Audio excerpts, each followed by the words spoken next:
Supreme court কিন্তু আগেও বলেছিল যে কাজে যোগ দেওয়ার কথাটা, এবং রাজ্যের ক্ষমতা আছে, রাজ্য অনেক কিছু করতে পারে, সেটা মমতা ব্যানার্জির ধমকিও দিয়ে দিয়েছিল। আপনারা মনে করে দেখুন সেই জনসভাতে সুপ্রিম কোর্টকে রেফার করে রাজ্যের সরকার সেদিনকে ধমকি দিয়েছিল।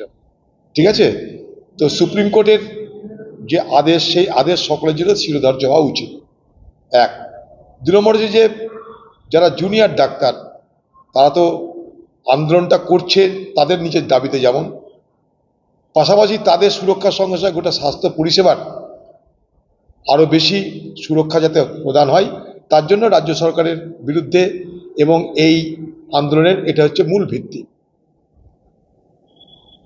উচিত ছিল রাজ্য সরকারের পক্ষ থেকে জুনিয়র ডাক্তারদের সঙ্গে সরাসরি আলোচনা করে এই সমস্যার সমাধান করা।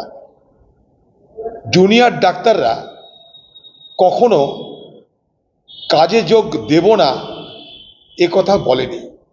তারা কি করেছে, কর্মবিরতি করেছে। কর্মবিরতি মানে সেটা কিন্তু স্থায়ী নয়। বিরতি মানেটা কি, সেটা সময় সাপেক্ষ। তাই তারা কিন্তু কর্মবিরতিটা করেছে কেন না, রাজ্য সরকারের তাদের সমস্যা নিয়ে, তাদের দুর্দশা নিয়ে, তাদের সুরক্ষা নিয়ে রাজ্য সরকারের দৃষ্টি আকর্ষণ করার জন্য তারা কিন্তু কর্মবিরতির কথা ঘোষণা করেছে। আজকে তারা কর্মবিরতি করেছে বলেই আজকে, এবং তাদের আন্দোলনের প্রতি সহানুভূতি আছে বলে, সমর্থন আছে বলেই আজকে বাংলার মানুষ হাসপাতালে যতটা পরিষেবা তাদের কাছে পাওয়া দরকার ততটা না পেয়েও কখনো কিন্তু বিক্ষুব্ধ হয়নি। অর্থাৎ আন্দোলনকারীদের প্রতি বাংলার আপামর মানুষের এই সমর্থন জুনিয়র ডাক্তাররা আদায় করতে পেরেছে।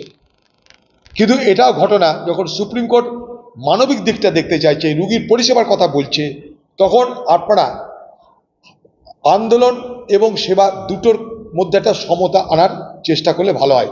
একটা হাইব্রিড আন্দোলন তৈরি করার চেষ্টা করা দরকার।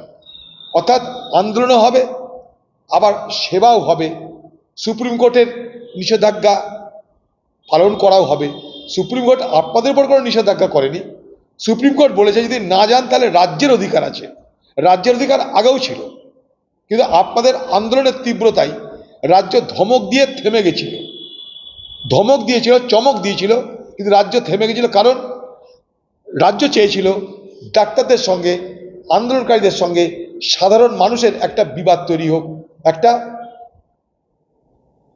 যে সদ্ভাব আছে সেখানটায় বিঘ্ন হোক, এবং একটা বৈরতা তৈরি হোক, একটা শত্রুতা তৈরি হোক।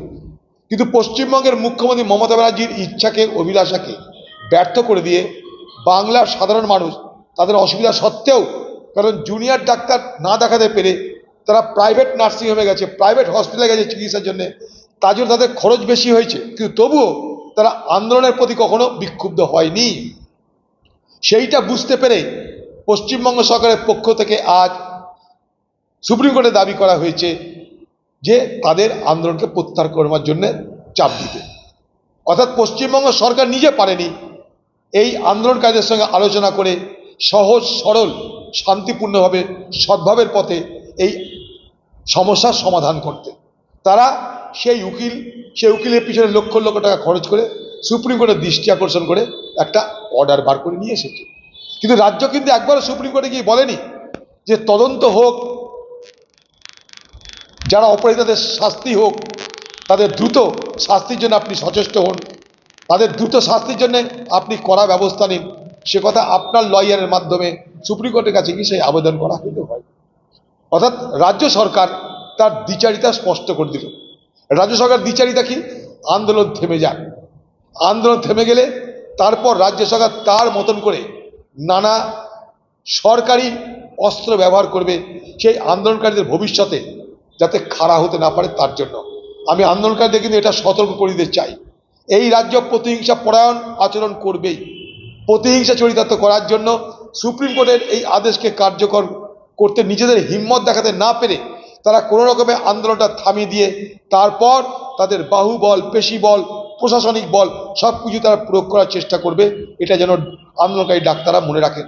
আপনারা এর মধ্যে ইতিহাস সৃষ্টি করেছেন, বাংলার মানুষ আপনাদের সমর্থন করেছে, আগামী দিনেও করবে। তাই সুপ্রিম কোর্টের যেহেতু একটা আদেশ, সেই সঙ্গে বাংলার যারা পেশেন্ট, যারা রুগী, সাধারণ মানুষ, তাদেরও চিকিৎসার কথাটা ভাবা দরকার। কারণ আপনারা শপথ নিয়েছেন মানুষকে সেবা করার জন্য, 1 মাস আপনারা আন্দোলন করেছেন, বাংলার মানুষ আপনাদের সাথ দিয়েছে, সমর্থন করেছে। তাই আগামী দিনে তাদের কথা ভেবে, সুপ্রিম কোর্টের রায়ের কথা ভেবে একটা হাইব্রিড একটা মেকানিজম, অর্থাৎ আন্দোলনও হবে আবার রুগীদের সেবা করা হবে, এমন একটা কোনো ব্যবস্থা আপনারা করুন। বাংলার মানুষ আপনাদের সঙ্গে থাকবে বলে আমি দৃঢ়ভাবে বিশ্বাস করি।